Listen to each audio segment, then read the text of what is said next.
ଆପଣଙ୍କ ଘର ବାଡ଼ିପଟେ କଖାରୁ ଗଛ ନିଶ୍ଚୟ ଲଗେଇଥିବେ। କଖାରୁର ଫଳ ହଉ କି ନ ହଉ ଫୁଲ ତ ନିଶ୍ଚୟ ଥିବ। କଖାରୁ ଫୁଲରେ ଆଜି ଗୋଟେ ସୁନ୍ଦର ସ୍ୱାଦିଷ୍ଟ ବ୍ୟଞ୍ଜନ ତିଆରି କରିବା। ସେଥିପାଇଁ କଖାରୁ ଫୁଲ ପ୍ରାୟତଃ ଅଣ୍ଡିରା ଫୁଲ ହିଁ ତୋଳନ୍ତି। ତାର ସେ ମଣ୍ଡିଟାକୁ କେମିତି ବାହାର କରିଦେବା, କେଶରଟା ସହିତ ବାହାର କରିଦେବା, ମଝିରୁ ଚିରି ଦେଇକି ସମାନ ଭାବରେ ଏମିତି କରିକି ସବୁ ରଖିଦେବା। ଆମେ ପାଖାପାଖି 50-60ଟି ମୁଁ ଆଣିଥିଲି। ତାପରେ କ'ଣ କରିବା, ଉଷୁନା ଚାଉଳକୁ ପାଣିରେ ବତୁରେଇ ଦେଇଥିବା 2 ଘଣ୍ଟା। ତାପରେ ଏପଟେ କ'ଣ କରିବା, ଆମେ ଯେଉଁ କଖାରୁ ଫୁଲ ବାଛିକି ରଖିଛେ ସେସବୁ କଖାରୁ ଫୁଲକୁ ଭଲ ଭାବରେ ଧୋଇ ଧାଇକି ଦେବା। କାହିଁକିନା ବର୍ଷା ଦିନ କେତେ ପ୍ରକାର ପୋକ ଜୋକ ଲାଗିଥିବେ। ତାପରେ କ'ଣ କରିବା, ଏଇଟା ଯେହେତୁ 2-3 ଘଣ୍ଟା ଲେଟ୍ ହେଇଗଲାଣି ତୋଳିବାର, ଟିକେ ମଉଳି ଯାଇଛି, ମୂର୍ଝି ଯାଇଛି ତା ସାମ୍ନାଟା। ତେଣୁ କ'ଣ କରିବା, ଗୋଟିଏ ଉପରେ ଗୋଟିଏ ମାନେ 2ଟି କଖାରୁ ଫୁଲକୁ ଆମେ ଉପରକୁ ଉପରେ ରଖିକି ତାର ଯେଉଁ ଫୁଲ ପଟଟା ଟିକେ ମୋଡ଼ି ହେଇଯାଇଛି, ତାକୁ ଆମେ ସମାନ ଭାବରେ କରିକି ତାକୁ ଫୋଲ୍ଡ କରିକି ଭଲ ଭାବରେ ଚିପିକି ପାଣି ବାହାର କରିଦେବା। କାହିଁକି ନା ଦେଖିବାକୁ ଗୋଟେ ସ୍କୋୟାର ସାଇଜ୍ର ହେବ, ଟିକେ ଭଲ ଲାଗିବ। ଆଜି ଆମେ ତିଆରି କରୁଛେ, କହି ରଖୁଛି, ଆଜି ଆମେ ତିଆରି କରୁଛେ କଖାରୁ ଫୁଲରେ ଗୋଟେ ନୂଆ ଆଇଟମ୍।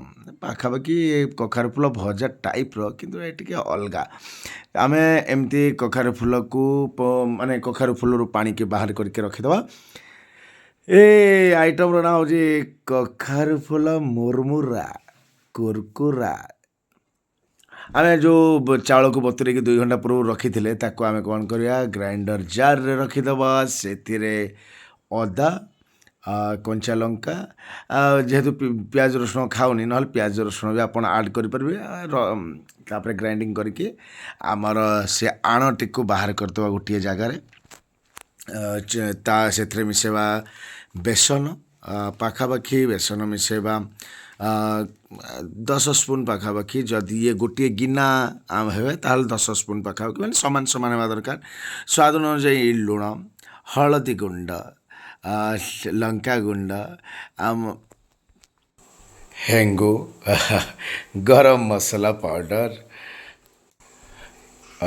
ହଁ, ଗରମ ମସଲା ପାଉଡ଼ର। ଯେମିତି ଅଧିକ ବି ନ ହେବା ଦରକାର, କାହିଁକିନା ଅଧିକ ମସଲିଆ ହେଇଗଲେ ପାଟିକି ବି ଭଲ ନ ଲାଗେ। କିନ୍ତୁ ଏଇଟା ଯେହେତୁ ବର୍ଷା ଦିନ, ଆପଣଙ୍କୁ ନିଶ୍ଚୟ ଭଲ ଲାଗିବ ଏମିତିଆ ମୁରମୁରା କୁରକୁରେ ଜିନିଷ ଖାଇବାକୁ। ଇଏ ପୁଣି ଦେଶୀ ଆଇଟମ୍ ପିଓର। ତାକୁ ଭଲ ଭାବରେ ପାଣି ଦେଇକି ଆମର ଆଣ ପ୍ରସ୍ତୁତ କରିବା। ଯେମିତି ଆମେ ପକୋଡ଼ି, ଆଳୁଚପ ଏସବୁ ପାଇଁ ଆଣ ପ୍ରସ୍ତୁତ କରୁଛେ, ସେମିତି ଆଣ ପ୍ରସ୍ତୁତ କରିବା। ତାପରେ ଆମେ ଗ୍ୟାସ୍ରେ ନିଆଁ ଲଗାଇବା।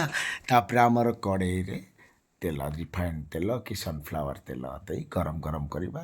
ତେଲ ଗରମ ହେଇସାରିଲା ପରେ ଆମେ କଖାରୁ ଫୁଲକୁ ସେ ଆଣରେ ଭଲ ଭାବରେ ଚାରିପଟ ଲଗେଇକି ଆମେ ଛାଣିବା। ଓଃ, ସିଏ ଯେତେବେଳେ ଛାଣି ହେଉଥିବ କି ବାସ୍ନା, ଆଉ କହି ରଖୁଛି, ଇଏ ବହୁତ ବଢ଼ିଆ। ଏମିତିରେ ବି କଖାରୁ ଫୁଲ ଗଛରେ କଖାରୁ ହଉ କି ନ ହଉ, ଏଇ ବର୍ଷା ଦିନେ କଖାରୁ ଫୁଲ ନିଶ୍ଚୟ ହେବ। ଆମେ କଖାରୁ ଫୁଲରୁ ବହୁତ ସୁନ୍ଦର ସ୍ୱାଦିଷ୍ଟ ବ୍ୟଞ୍ଜନ ପ୍ରସ୍ତୁତ କରିପାରିବା। କଖାରୁ ଫୁଲ ଭଜା କାହାର ପସନ୍ଦ ନୁହେଁ? ପିଓର ଓଡ଼ିଆ ଦେଶୀ ଆଇଟମ୍।